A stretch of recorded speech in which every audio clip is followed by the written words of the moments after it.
Our next topic is respiration. अभी हमने क्या डिस्कस किया था कि ग्रीन प्लांट्स फोटोसिंथेसिस प्रोसेस के थ्रू क्या करते हैं, सन से एनर्जी लेते हैं जो किस में कन्वर्ट हो जाती है, केमिकल एनर्जी में कन्वर्ट हो जाती है। ठीक है, उसके बाद जो ये एनर्जी किस में ट्रांसफ़र हो जाती है, जो ग्रीन प्लांट से रिलेटेड न्यूट्रिशन को क्या करते हैं, कंज्यूम करते हैं, उनमें क्या हो जाती है, ट्रांसफ़र हो जाती है। जैसे हम भी ग्रीन प्लांट से रिलेटेड चीज़ें खाते हैं तो हमारे अंदर वो न्यूट्रिशन के थ्रू ट्रांसफ़र हो जाती है एनर्जी। तो हम बोल सकते हैं कि फूड क्या है, एज अ फ्यूल यूज़ कर सकते हैं हम एनर्जी के लिए अपनी लाइफ प्रोसेस में। ठीक है, जो एनर्जी लेकिन फूड में स्टोर होती है उसको हम डायरेक्टली यूटिलाइज नहीं कर सकते। उसको यूटिलाइज कैसे कर सकते हैं, कुछ सेल्यूलर प्रोसेस होती है उनके थ्रू हम इन एनर्जी को यूटिलाइज करते हैं। तो ऐसी ही एक सेल्यूलर प्रोसेस कौन सी है, रेस्पिरेशन। रेस्पिरेशन क्या होती है कि जो लिविंग बीइंग है फूड को यूटिलाइज करते हैं एनर्जी के लिए, क्या लेने के लिए, एनर्जी लेने के लिए, उसी को क्या बोलते हैं, रेस्पिरेशन। रेस्पिरेशन क्या होती है, एक टाइप की ऑक्सीडेशन रिएक्शन होती है जिसके अंदर कार्बोहाइड्रेट क्या होता है, ऑक्सीडाइज होता है। कार्बोहाइड्रेट जब ऑक्सीडाइज होता है उसी के बाद क्या एनर्जी, उसके बाद क्या प्रोड्यूस होता है, एनर्जी प्रोड्यूस होती है।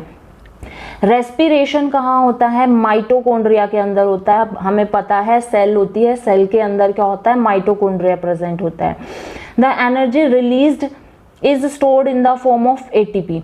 जो एनर्जी रिलीज हो रही है रेस्पिरेशन प्रोसेस के थ्रू वो कहाँ स्टोर होती है, माइटोकॉन्ड्रिया में स्टोर होती है। और किसकी फॉर्म में स्टोर होती है, एटीपी। एटीपी की फुल फॉर्म क्या होती है, एडिनोसाइन ट्राइफॉस्फेट।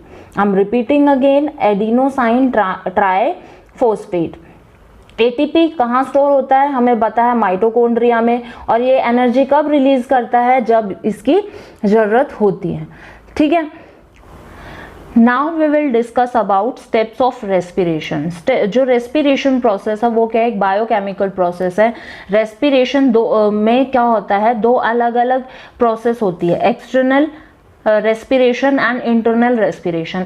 एक्सटर्नल रेस्पिरेशन को हम क्या बोलते हैं, ब्रीदिंग। क्या बोलते हैं, ब्रीदिंग। ब्रीदिंग में क्या होता है, हम जब सांस लेते हैं जिसमें ऑक्सीजन ज़्यादा हो और जब हम सांस छोड़ते हो तो उसमें कार्बन डाइऑक्साइड हो, उस प्रोसेस को क्या बोल देते हैं, ब्रीदिंग बोल देते हैं। क्या बोलते हैं, ब्रीदिंग।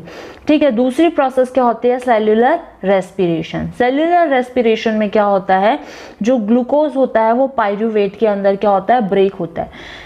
ये किसके अंदर होता है, साइटोप्लाज्म के अंदर होता है। ग्लूकोज मॉलिक्यूल किसके अंदर चेंज हो जाते हैं, पाइरूवेट के अंदर ब्रेक हो जाते हैं। ग्लूकोज में 6 मॉलिक्यूल्स होते हैं कार्बन के और पाइरूविक एसिड में 3 मॉलिक्यूल्स होते हैं कार्बन एसिड के। फिर आता है फेट ऑफ पाइरूविक एसिड। अब आगे क्या होगा, फिर से पाइरूविक एसिड क्या होगा, ब्रेक होगा। जो किसके अंदर होगी ये प्रोसेस, माइटोकॉन्ड्रिया के अंदर होगी। और कौन से मॉलिक्यूल्स वहां पे फॉर्म कर रहे हैं, बन रहे हैं, वो किस पे डिपेंड करेगा, टाइप्स ऑफ रेस्पिरेशन पे। मतलब जो रेस्पिरेशन होती है वो 2 टाइप की होती है, aerobic respiration and anaerobic respiration. Respiration process क्या है, अभी मैंने डिस्कस किया, एक बायोकेमिकल प्रोसेस है जिसमें क्या होता है, गैस का एक्सचेंज होता है। मतलब हम ऑक्सीजन लेते हैं अपने एनवायरनमेंट से और रिलीज करते हैं CO2। इस प्रोसेस को क्या बोल देते हैं, ब्रीदिंग बोल देते हैं। फिर उसके बाद क्या करते हैं, जो सिंपल फूड होता है वो क्या होता है, ब्रेक डाउन होता है और वहां से एनर्जी रिलीज होती है हमारी सेल्स से, उसको हम क्या बोल देते हैं, सेल्यूलर रेस्पिरेशन या फिर रेस्पिरेशन। टाइप्स ऑफ रेस्पिरेशन में क्या है, 2 टाइप की होती है। एरोबिक रेस्पिरेशन किसकी प्रेजेंस में होता है, ऑक्सीजन की प्रेजेंस में होता है। किसकी प्रेजेंस में होता है, ऑक्सीजन की प्रेजेंस में होता है। और अनएरोबिक किसकी प्रेजेंस में होता है, एब्सेंस ऑफ ऑक्सीजन में होता है। ठीक है, अब 1 बाय 1 हम क्या करेंगे, इनके बारे में डिस्कस करेंगे। अभी हमने डिस्कस किया कि जो रेस्पिरेशन होता है 2 टाइप का होता है, एरोबिक और anaerobic. Aerobic presence of oxygen में होता है और अनएरोबिक एब्सेंस ऑफ ऑक्सीजन में होता है। अब हमें पता है कि जो ग्लूकोज होता है उसमें 6 मॉलिक्यूल होते हैं कार्बन के। उसके बाद वो किस में कन्वर्ट हुआ, पाइरूविक एसिड में, जिसमें 3 मॉलिक्यूल्स होते हैं कार्बन के, प्लस हमें क्या मिलती है, एनर्जी। फिर उसके बाद हमने पाइरूविक एसिड को क्या करवाया, ब्रेक करवाया। एग्जाम्पल लिया लीस्ट का और हमने एब्सेंस O2 की रखी, ऑक्सीजन की एब्सेंस रखी। तो हमें क्या मिलेगा, इथाइल अल्कोहल, कार्बन डाइऑक्साइड और एनर्जी। दूसरा केस क्या है कि अगर हम पाइरूविक एसिड किस में कराएं, मसल्स में कराएं, ठीक है, कहाँ है, मसल्स में, और वहाँ पे क्या है, ऑक्सीजन की कमी है, तो क्या बनेगा, lactic acid plus energy. Third क्या है कि हम पायरुविक एसिड के रिएक्शन करवाएं, ब्रेक डाउन करवाएं, किसमें, माइटोकॉन्ड्रिया में, और वहाँ ऑक्सीजन की प्रेजेंस रखें, तो हमें क्या मिलेगा, carbon dioxide, water and energy. ठीक है, उसके बाद क्या है, हम इनकी इक्वेशन देखें जो अभी हमने डिस्कस किया है कि हमने ग्लूकोज ले लिया, यहाँ पे प्रेजेंस ऑफ O2 रखा, तो हमने पढ़ा था क्या मिलेगा हमें, कार्बन डाइऑक्साइड, वाटर और एनर्जी। फिर उसके बाद हमने ग्लूकोज लिया और एब्सेंस ऑफ O2 रखा, तो हमें क्या मिलेगा, ethanol plus CO2।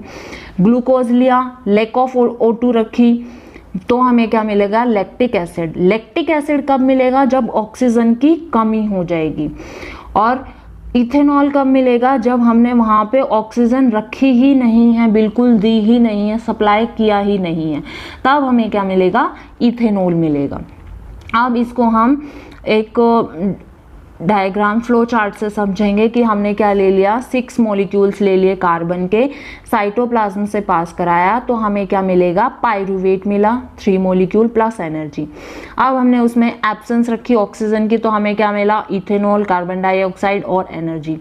Lack of oxygen रखी मसल्स के अंदर, तो लैक्टिक एसिड प्रोड्यूस होता है, एनर्जी। प्रेजेंस ऑफ ऑक्सीजन रखी, तो हमें कार्बन डाइऑक्साइड, वाटर और एनर्जी। ठीक है, ये माइटोकॉन्ड्रिया में होता है। अब एरोबिक और अनएरोबिक के बीच में क्या डिफरेंस होता है ये डिस्कस करेंगे। जो एरोबिक होता है वो प्रेजेंस ऑफ ऑक्सीजन में होता है, अनएरोबिक एब्सेंस ऑफ ऑक्सीजन में होता है। एरोबिक माइटोकॉन्ड्रिया में होता है, अनएरोबिक साइटोप्लाज्म में होता है। यहाँ एरोबिक में जो हमें प्रोडक्ट मिलते हैं वो CO2 और H2O मिलते हैं। अनएरोबिक में हमें क्या मिलता है, इथेनॉल मतलब अल्कोहल है वो भी, और लैक्टिक एसिड मिला था। एरोबिक में क्या होता है, ज़्यादा अमाउंट में एनर्जी रिलीज होती है, अनएरोबिक में कम अमाउंट में एनर्जी रिलीज होती है। एग्जाम्पल इक्वेशन ले तो ग्लूकोज से पायरुवेट से हमें क्या मिली थी, CO2 प्लस H2O। इसमें इक्वेशन ले तो ईस्ट की अलग मिली थी, मसल सेल में हमें क्या मिला था, लैक्टिक एसिड, और ईस्ट में क्या मिला था हमें, इथेनॉल। अब हम एक एग्जाम्पल लेते हैं कि जब हम क्या करते हैं, रन करते हैं, तो हमारी लेग की मसल्स में पेन होने लगता है। When someone run too fast, जब कोई लोग ज़्यादा तेज रन करते हैं तो उनके लेग में क्या होने लगता है, पेन होने लगता है। ये क्यों होता है, because of anaerobic respiration. Anaerobic respiration के कारण जब हम तेज दौड़ते हैं तो क्या होता है, हमें किसकी कमी हो जाती है, O2 की कमी हो जाती है। O2 की कमी होने के बाद हमारी बॉडी में क्या प्रोड्यूस हो जाता है, लैक्टिक एसिड प्रोड्यूस हो जाता है। क्या, लैक्टिक एसिड। जब हम रन करते हैं और हमें ऑक्सीजन नहीं मिलता तो हमारी जो सेल्स है वो ऑक्सीजन के लिए डिमांड करने लगती है। ठीक है, और वहाँ से क्या होता है, लैक्टिक एसिड फॉर्म हो जाता है। जब लैक्टिक एसिड फॉर्म होगा तो हमारी लेग में की मसल्स में पेन होने लगता है, और हमारी लेग को कुछ टाइम के लिए क्या चाहिए होता है, रेस्ट चाहिए होता है उस टाइम। अब हम डिस्कस करेंगे कि ऑर्गेनिज्म जो एक्सचेंज करते हैं गैसेस का वो किस तरीके से करते हैं। डिफरेंट ऑर्गेनिज्म डिफरेंट वे से करते हैं। फॉर एरोबिक रेस्पिरेशन ऑर्गेनिज्म को क्या चाहिए, कंटिन्यूस सप्लाई चाहिए किसकी, ऑक्सीजन की, और कार्बन डाइऑक्साइड क्या होनी चाहिए, रिलीज होनी चाहिए, हमारी बॉडी से रिमूव होनी चाहिए। Different organism different method use करते हैं ऑक्सीजन लेने का और कार्बन डाइऑक्साइड बाहर निकालने का। डिफ्यूजन क्या है, डिफ्यूजन एक मेथड है जो कौन यूज करते हैं, यूनिसेलुलर ऑर्गेनिज्म कौन सा मेथड यूज करते हैं, डिफ्यूजन मेथड। ठीक है, और प्लांट भी डिफ्यूजन मेथड ही यूज करते हैं एक्सचेंज गैसेस को एक्सचेंज करने के लिए।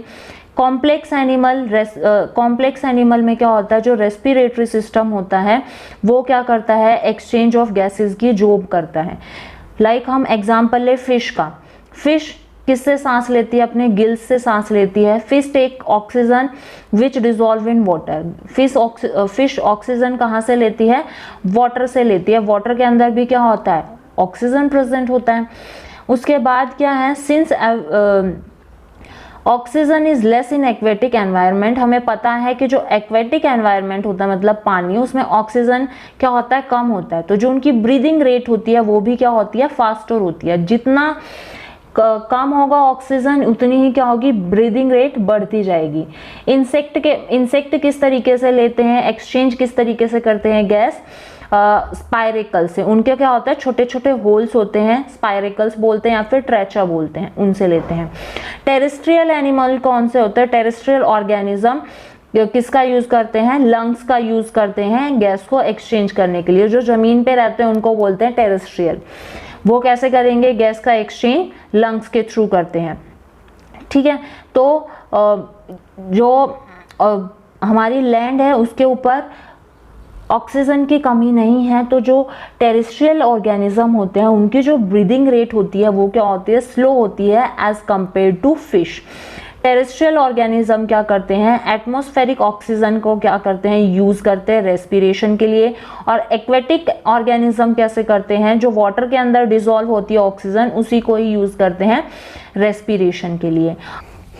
Now we will discuss about respiratory system in human being।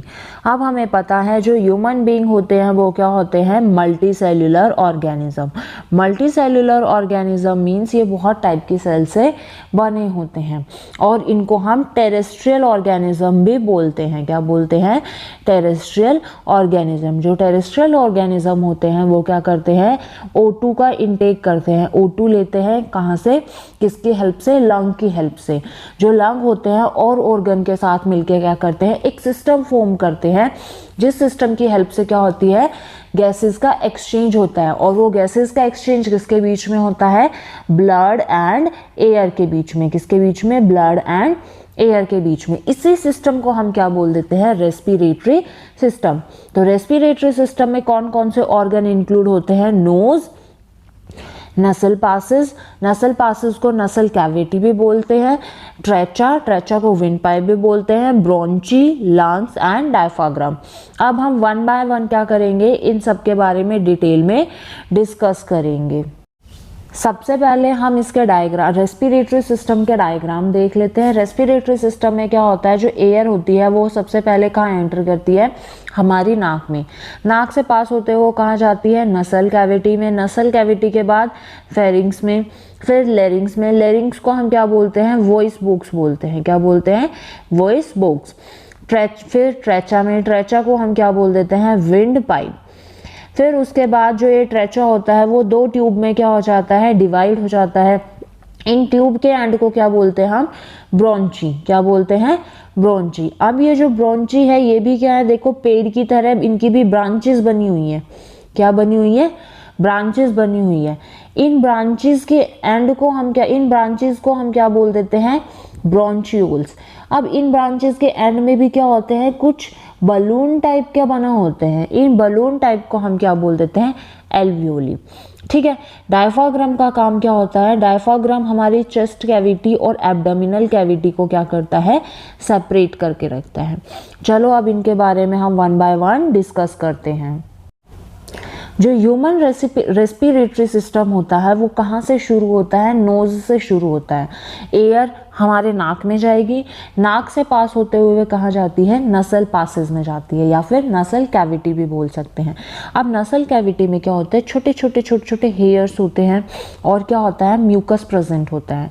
In hair और म्यूकस का क्या काम होता है, जैसे ही हम सांस अपने नाक के अंदर लेते हैं तो उसमें डस्ट पार्टिकल्स प्रेजेंट होते हैं।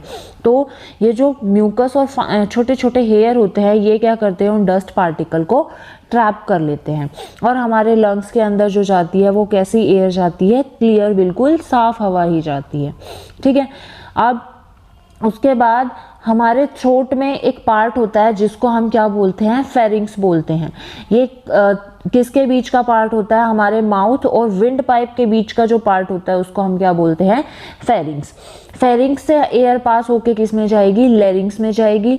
लेरिंग्स को हम क्या बोल देते हैं, वॉइस बॉक्स भी बोलते हैं। ठीक है। अब उसके बाद किस में जाती है, ट्रेचा में जाती है। नसल पासेस से एयर कहाँ एंटर करती है, फेरिंग्स में, और उसके बाद विंड पाइप में ट्रेचा में जाती है। जो ट्रेचा होती है वो एक टाइप की ट्यूब होती है जिसकी लेंथ क्या होती है, 10 to 12 सेंटीमीटर। ठीक है। कितनी होती है, 10 to 12 सेंटीमीटर। जो ट्रेचा होती है इसमें क्या होती है, छोटी ये रिंग्स होती है, सॉफ्ट बोन्स होती हैं, सॉफ्ट बोन्स की क्या होती है, रिंग होती है, जिसको हम क्या बोल देते हैं, कार्टिलेज बोलते हैं। क्या बोलते हैं, कार्टिलेज। ये रिंग्स के जो ये रिंग्स प्रेजेंट होती है, इसके कारण जो एयर होती है वो कोलैप्स नहीं होती। अब जो ये रिंग्स हैं, अभी जो ये रिंग्स हैं ये क्या होती है, आगे जाके दो ट्यूब में डिवाइड हो जाती है। क्या हो जाती है, दो ट्यूब में डिवाइड हो जाती है। उन ट्यूब के लोअर एंड को हम क्या बोल देते हैं, ये ट्यूब में डिवाइड हो गई, इनके लोअर एंड को हम क्या बोलेंगे, ब्रोंची बोलेंगे। क्या बोलेंगे, ब्रोंची। अब जो ये ब्रोंचीज होती हैं ये किससे कनेक्ट होती हैं, लंग्स से कनेक्ट होती है। किससे, लंग्स से। ठीक है, जो लंग्स है हमारी चेस्ट कैविटी में होता है, और एक पार्ट होता है यहाँ पे डायफ्राग्राम। डायफ्राग्राम क्या करता है, हमारी चेस्ट कैविटी और एब्डोमिनल कैविटी को क्या करता है, सेपरेट करता है। अब जो ये ब्रोंची है ये क्या हो जाती है, बहुत सारी ब्रांचेस में ऐसे ऐसे करके डिवाइड हो जाती है। इन ब्रांचेस को हम क्या बोल देते हैं, ब्रोंचियोल्स। और इन ब्रोंचियोल्स के एंड में क्या होती है, एल्वियोली होती है। क्या होती है, कुछ बलून जैसा स्ट्रक्चर होता है, जिसको हम क्या बोल देते हैं, एल्वियोली या फिर एल्वियोलर सेक। क्या बोलते हैं, एल्वियोली या फिर एल्वियोलर। जो वॉल्स होती हैं किसकी, एल्वियोली की, वो क्या होती है, बहुत ज़्यादा थिन्स होती हैं, और ये ब्लड कैपिलरीज से क्या होती हैं, सराउंडेड होती है, घिरी हुई होती है। एल्वियोली ही एक ऐसी एक्चुअल साइट है जहाँ पे क्या होती है, एक्सचेंज होता है किसका, गैसेस का एक्सचेंज। रियलिटी में कहाँ होता है, पूरे सिस्टम में एल्वियोली में होता है। जो एल्वियोली है उसको हम क्या बोल देते हैं, फंक्शनल यूनिट बोलते हैं किसकी, लंग्स की। मतलब ये क्वेश्चन आ सकता है कि रेस्पिरेटरी सिस्टम में फंक्शनल यूनिट लंग्स की किसको बोलते हैं, किसको बोलते हैं, एल्वियोली की को बोलते हैं।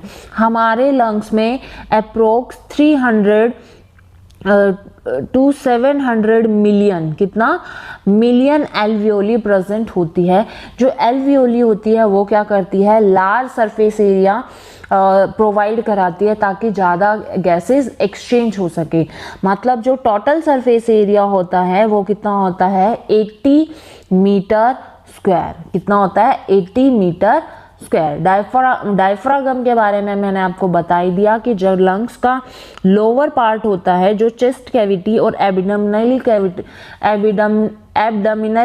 कैविटी को अलग करता है, उसको हम क्या बोल देते हैं, डायफ्रागम बोलते हैं। ठीक है,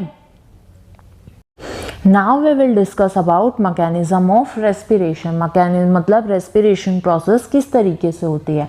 जो ह्यूमन बीइंग है वो रेस्पिरेशन 2 स्टेप्स में होती है, जिसमें हम क्या करते हैं, ब्रीदिंग करते हैं। क्या करते हैं, 2 स्टेप्स कौन कौन सी होती है, पहली तो ब्रीदिंग और दूसरी सेल्यूलर रेस्पिरेशन। क्या, सेल्यूलर रेस्पिरेशन। ठीक है, जो ब्रीदिंग क्या है, मतलब हम ब्रीदिंग बोल सकते हैं, एक मैकेनिज्म है जिसमें एयर हमारे लंग्स में क्या करती है, एंटर करती है एटमॉस्फेयर से। ब्रीदिंग में कौन कौन सी मैकेनिकल प्रोसेस होती है, इनहेलेशन, कौन कौन सी, इनहेलेशन एंड एक्सहेलेशन। ठीक है, इनहेलेशन में क्या करते हैं, हम सांस अंदर लेते हैं, और एक्सहेलेशन में हम सांस बाहर छोड़ते हैं। तो जब हम सांस अंदर लेते हैं तब क्या होता है, जब हम सांस अंदर लेते हैं तो हमारी जो रिब्स होती है, हमारी चेस्ट में क्या प्रेजेंट होती है, रिब्स होती हैं, वो क्या हो जाती है, ऊपर की तरफ लिफ्ट हो जाती है, और डायफ्राग्राम क्या हो जाता है, यहाँ पे फ्लैट हो जाता है। फ्लैट मतलब कॉन्ट्रैक्ट हो, क्या हो जाता है, कॉन्ट्रैक्ट हो जाता है। ठीक है, अब जैसे ही क्या होगा कि जो डायफ्रागम कॉन्ट्रैक्ट होगा तो उससे क्या होगा, हमारी चेस्ट कैविटी का सरफेस एरिया क्या हो जाएगा, लार्ज हो जाएगा। चेस्ट कैविटी का सरफेस एरिया लार्ज होगा और वॉल्यूम भी क्या हो जाएगा, लार्ज हो जाएगा। तो लंग्स का वॉल्यूम भी क्या हो जाएगा, हमारे लंग्स का वॉल्यूम भी क्या हो जाएगा, इंक्रीज कर जाएगा। लंग्स का वॉल्यूम इंक्रीज करेगा तो जो एयर प्रेशर है वहाँ का वो क्या हो जाएगा, लंग्स का वो डिक्रीज कर जाएगा। वो डिक्रीज कर जाएगा तो वहाँ से क्या होंगी, एयर हमारे लंग्स के अंदर आ जाएगी और एल्वियोली क्या हो जाएंगी, वहाँ पे एक्सपेंड हो जाएंगी। एल्वियोली का सरफेस एरिया भी क्या हो जाएगा, बढ़ जाएगा, मतलब वॉल्यूम भी बढ़ जाएगा। अब हमें पता है जो एल्वियोली होती है वो किससे सराउंडेड होती है, ब्लड वेसल से, थिन ब्लड वेसल से, जिनको हम क्या बोल देते हैं, कैपिलरीज। अब हमें पता है जो ये कैपिलरीज है अपने साथ क्या कैरी करके चलते हैं, ब्लड। और तो जो oxygen of air diffuse out from the alveoli, जो ऑक्सीजन डिफ्यूज हुई है एल्वियोली से, वो क्या हो जाती हैं, ब्लड के साथ मिक्स हो जाएंगी, ब्लड के साथ मिक्स हो जाएंगी। फिर जो ब्लड क्या करेगा, उस ऑक्सीजन को कैरी करेगा और हर बॉडी पार्ट्स पे क्या, हर बॉडी पार्ट्स के पास पहुंचा देगा। जैसे ही ब्लड क्या होगा, पास होगा किससे, हमारी बॉडी के टिश्यू से, तो जो ऑक्सीजन होगी उसमें प्रेजेंट होगी, वो किसके अंदर डिफ्यूज हो जाएगी, सेल के साथ मिल जाएगी। जो ऑक्सीजन है वो कंबाइन होगी किसके साथ, उसके बाद डाइजेस्टेड फूड के साथ, जो हमारी सेल्स में प्रेजेंट है, और वहाँ से क्या होगी, एनर्जी रिलीज होगी। अब हमें ये भी पता है जब एनर्जी रिलीज होगी तो carbon dioxide as a waste produce होगी रेस्पिरेशन प्रोसेस के थ्रू, ठीक है। तो जो कार्बन डाइऑक्साइड है वो फिर से क्या हो जाएगी, ब्लड के अंदर डिफ्यूज हो जाएगी।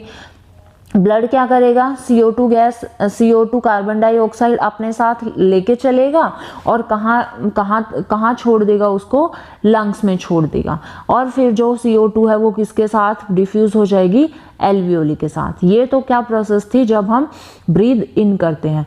अब जब ब्रीद आउट करते हैं तो जो डायफ्राग्राम है वो क्या हो जाता है, diaphragm and the muscles attach to the ribs, वो क्या हो जाती है, रिलैक्स हो जाती है। क्या हो जाती है, रिलैक्स, जिससे हमारी चेस्ट कैविटी क्या हो जाती है, कॉन्ट्रैक्ट हो जाती है। हमारा लंग्स का वॉल्यूम भी क्या हो जाता है, स्मॉल हो जाता है।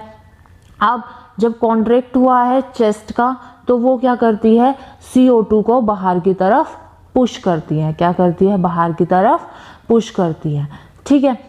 Now we will discuss about rate of breathing. Rate of breathing, अब हमें पता है ब्रीदिंग क्या होता है कि जिसमें हम ऑक्सीजन का इंटेक करें और CO2 को क्या करें, बाहर निकालें। उस प्रोसेस को हम क्या बोल देते हैं, ब्रीदिंग बोल देते हैं। ब्रीदिंग क्या होती है, इनवॉलेंट्री होती है। वॉलेंट्री क्या होती है, जिस पे हमारा खुद का कंट्रोल हो, इनवॉलेंट्री जिस पे हमारा कंट्रोल नहीं हो। लेकिन जो ब्रीदिंग की रेट है, ब्रीदिंग की जो स्पीड है, उसको हम क्या कर सकते हैं, कंट्रोल कर सकते हैं by the respiratory system of brain की हेल्प से उसको थोड़ी देर के लिए हम कंट्रोल कर सकते हैं। जो एवरेज ब्रीदिंग रेट होती है एडल्ट मैन की, रेस्ट के टाइम पे जब हम कुछ नहीं कर रहे होते, उस टाइम क्या होती है, 15 to 18 पर मिनट, 15 to 18 टाइम्स पर मिनट। जो ब्रीदिंग रेट होता है वो इंक्रीज़ करता है जैसे जैसे हम अपनी फिजिकल एक्टिविटी बढ़ाते हैं। हमने देखा होगा जब हम चल रहे होते हैं तो हमारा ब्रीदिंग रेट क्या होता है, ज़्यादा होता है। अगर हम बैठे हैं तो हमारा ब्रीदिंग रेट क्या होता है, कम होता है। तो मतलब कोई काम कर रहे होंगे तो हमारा ब्रीदिंग रेट क्या होगा, इंक्रीज होगा। जो oxygen required for breathing and respiration is carried out by hemoglobin pigment present in our body, present in our blood।